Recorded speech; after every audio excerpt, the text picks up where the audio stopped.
Do you remember when you were like 17, 18, trying to figure out what you wanted to do with your life?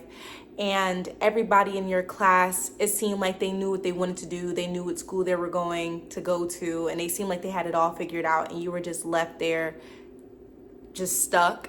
So you decided, hey, let me just pick some school that I applied to in state or out of state. Let me do something that I know would make me money that I'm not really that passionate about, but it'll make me money. Let me just go to school for that. And then you realize while you're in school, gosh, I hate this. So what do? You change your major. Okay, after you change your major about 1 or 2 times, you realize you've been taking a bunch of unnecessary classes, racking up a bunch of student debt, taking out a bunch of student loans, and now you're confused. So what do?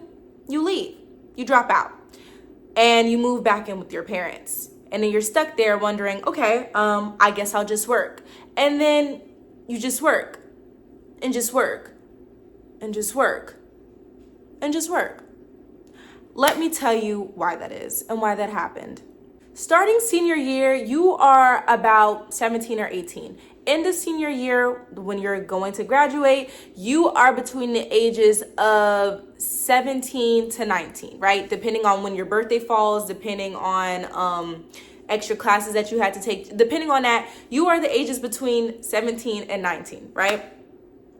At that time, your brain is still developing. You are still basically a child.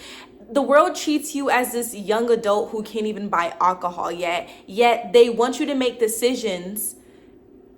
They want you to make these big decisions at such a young age without knowing yourself. Straight out of high school, you don't know yourself. You're just, everything that used to fly in high school might not fly in the real world. And you're stuck realizing, okay, well, I don't have class in the morning. I don't have anything to turn in. I'm just here. What do I do with myself? You're out of a routine. You're out of that cycle. And now you're left with you. The issue comes in where you're expected to make all of these major life decisions without knowing yourself. Sadly, I was one of those people. So in high school, I never knew what I wanted to do. I knew what I was good at. I was good at a lot of things, but I never knew my footing. I never knew what I wanted to fully embrace and fully learn. So my mom decided, hey, become a dental hygienist. My mom's a dental assistant and her dream was to always become a dentist, right? And I think a part of me going to school for dental hygiene was to A, make my mom proud, and B, have